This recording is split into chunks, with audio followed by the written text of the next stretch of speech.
Karena orang Saduki nggak percaya Yesus bangkit. Bukan nggak percaya Yesus bangkit. Pokoknya kebangkitan mereka nggak percaya. Anehnya mereka itu baca Alkitab. Kebangkitan itu sudah dibilang, sudah dikasih contoh di perjanjian lama. Masih ingat Elisa kan? Yang membangkitkan itu kan? Anak kan? Itu ada di mana? Nanti cari Alkitab ya. Supaya rajin baca Alkitab. Ya. Elisa bangkitkan itu, dia telungkup, lalu orang itu bangkit. Lalu di Daniel, kali ini baca. Daniel 12 ayat 2 dan 13 bilang, Daniel 12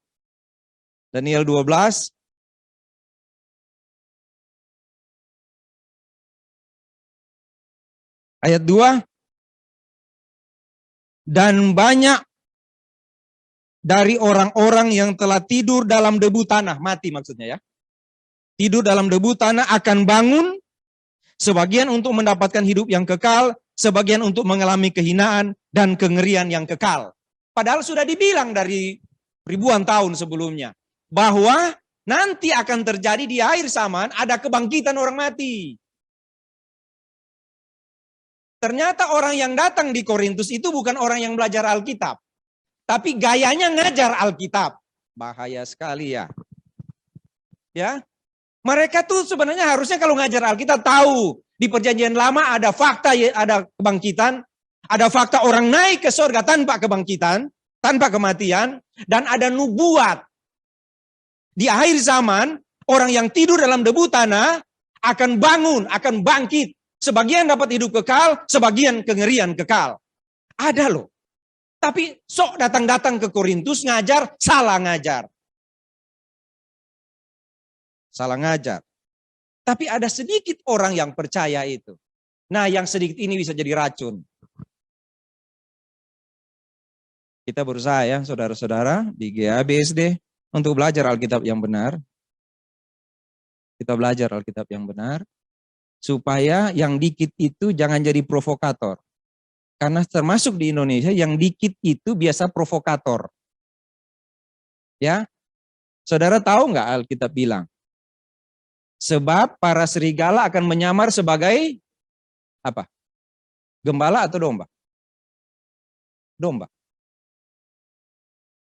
Akan duduk manis di belakang, duduk di PA manis sekali, tapi kan begini, padahal itu begini loh. Padahal itu begini loh. Nah, ini racun.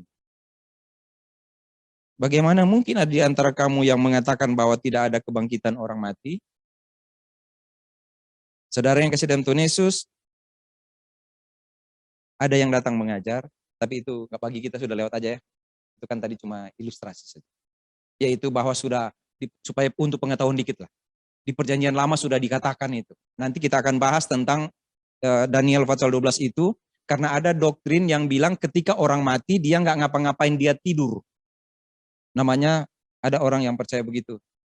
Orang yang mati itu tidur. Jadi dia nggak kemana-mana, nggak jalan-jalan, tidur. Nah, itu cuma sekedar pengetahuan aja. Sekarang yang praktisnya begini. Kalau Yesus sudah mengalahkan maut, sudah saya katakan tadi. Bagaimana mungkin dengan hal-hal yang biasa? Kalau Yesus menyelamatkan kita sampai di sorga, bagaimana mungkin dia biarkan kita di perjalanan hidup ini? Karena Yesus sudah menyelamatkan kita dan sedang mengarahkan kita ke sorga, bagaimana mungkin dia tinggalkan kita di perjalanan hidup ini? Bagaimana mungkin dia abaikan kita? Bagaimana mungkin wajahnya akan berpaling dari kita? Bagaimana mungkin tangannya yang berlubang paku itu akan melepaskan kita? Bagaimana mungkin dia akan meninggalkan ketika kita berjalan dalam ketakutan? Tidak akan, saudara. Kecuali kamu telah sia-sia menjadi percaya. Jadi kunci kata hari ini adalah Yesus sudah mati dan bangkit. Dia tidak akan meninggalkanmu. Kecuali kamu telah sia-sia menjadi percaya. Kalau maut dia kalahkan di paling ujung, saudara. Jagoan yang paling jago di dunia ini, sepanjang segala abad, itu cuma maut. Itu maut, satu-satunya dia paling hebat. Iblis pun masuk ke maut loh. Iblis yang hebat itu, satu waktu akan masuk ke neraka loh.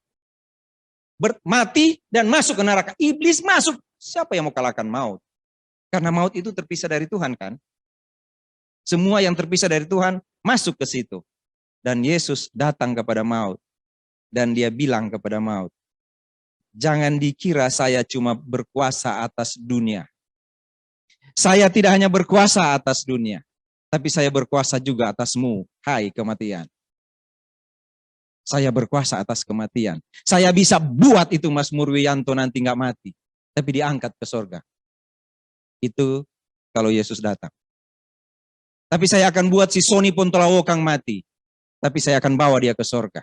Karena maut tidak lagi berada di dalam genggamanmu. Dia ada di tangan saya. Akan hidup selama-lamanya. Saudara, kalau kita mulai sakit, sudah mulai lemah, batuk nggak berhenti, sudah 100 hari, masih belum berhenti. Kenapa batuk? Ini batuk 100 hari. Ini sudah hari keberapa? 102. Berarti bukan 100 hari itu. Sudah lewat. Kecuali baru 97. Nah itu tinggal tunggu 3 hari. Selesai. Ini sampai batuk kasihan. Oh, kalau saudara orang batuk itu kasihan sekali di sini. Kalau batuk begini. Sudah gatal sekali. Soalnya kalau gini. Omikron. Jadi kalau batuk begini. Nah kalau batuk bisa tahan saudara. Tapi kalau habis napas. Mau tarik di mana tuh napas? Hah? Putus. Selesai. Yesus datang kepada kematian. Masuk. Turun ke dalam kerajaan maut. Pada hari yang ketiga bangkit pula dari antara orang mati. Apa yang dia buat? Maut tidak berkuasa atas dirinya. Sehingga setiap orang yang percaya padanya jangan takut pada kematian. Oh iya Pak, kalau saya nggak takut mati. Kalau saya mati, saya pasti masuk surga. Lalu batuk. Pak, doakan Pak. Kenapa? Sudah 3 hari batuk nih Pak.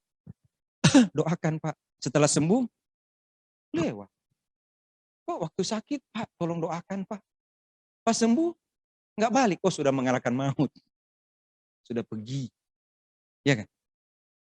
Ada nggak begitu nggak? Kalau sudah dalam ketakutan, Pak, tolong doakan. Saya kadang-kala merasa puji Tuhan saya jadi pendeta. Paling kurang banyak orang takut datang pada saya. Tapi kalau sudah terima gaji, ini tanggal berapa? Andia? 27. Sudah gajian belum, saudara? Belum ya? Pasti tidak ada yang bilang begini, Pak Sony, tolong doakan saya baru terima gaji. Puji Tuhan Pak, selama kerja 1 bulan ini ya saya sudah terima gaji. Puji Tuhan. Enggak. Tapi coba kalau udah mulai tanggal 20, lalu sudah mulai banyak tagihan, kalau saya kirim ayat, jadilah orang percaya yang melakukan kehendak Tuhan. Enggak ada tuh bilang amin, jarang sekali. Jadi saya udah tahu kalau tanggal-tanggal 20-an saya kirim ayat. Tuhan adalah gembalaku, takkan kekurangan aku. Semua langsung balas, amin gitu. Makanya kan kalau tanggal-tanggal begini, ayatnya kan bilang begini, selamat bersekutu, memuliakanlah Tuhan. Tapi kalau lagi dalam keadaan air bulan, atak bulan tanggal baru, ya kan?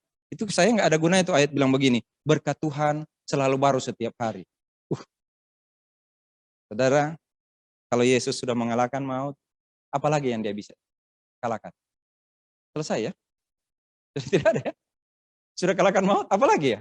Apalagi yang dia mau kalahkan? Hah? Gini, ada musuh yang pertama di sana terus, yang paling terakhir maut. Nah sekarang maut sudah dikalahkan. Apalagi ya? Masih ada nggak yang Yesus mau kalahkan? Nggak ada.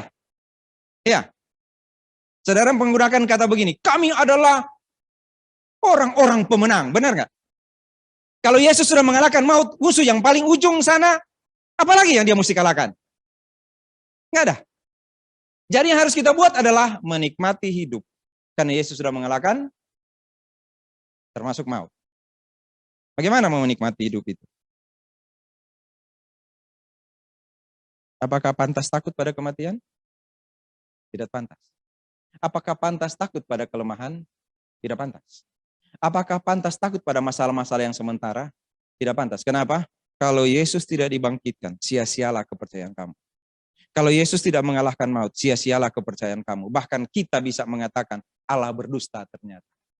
Dan itu bahaya sekali dosa itu. Sangat bahaya kalau kita meragukan itu. Kita bilang, enggak kali ya. Jangan-jangan saya salah ya. Hati-hati ya. Karena bahaya sekali dosa itu. Enggak mungkin kali ya. Bahaya. Tuhan Yesus mengasihi saudara. Apapun yang ada di dunia ini, jangan sia-sia menjadi percaya pada Tuhan. Mari kita berdoa.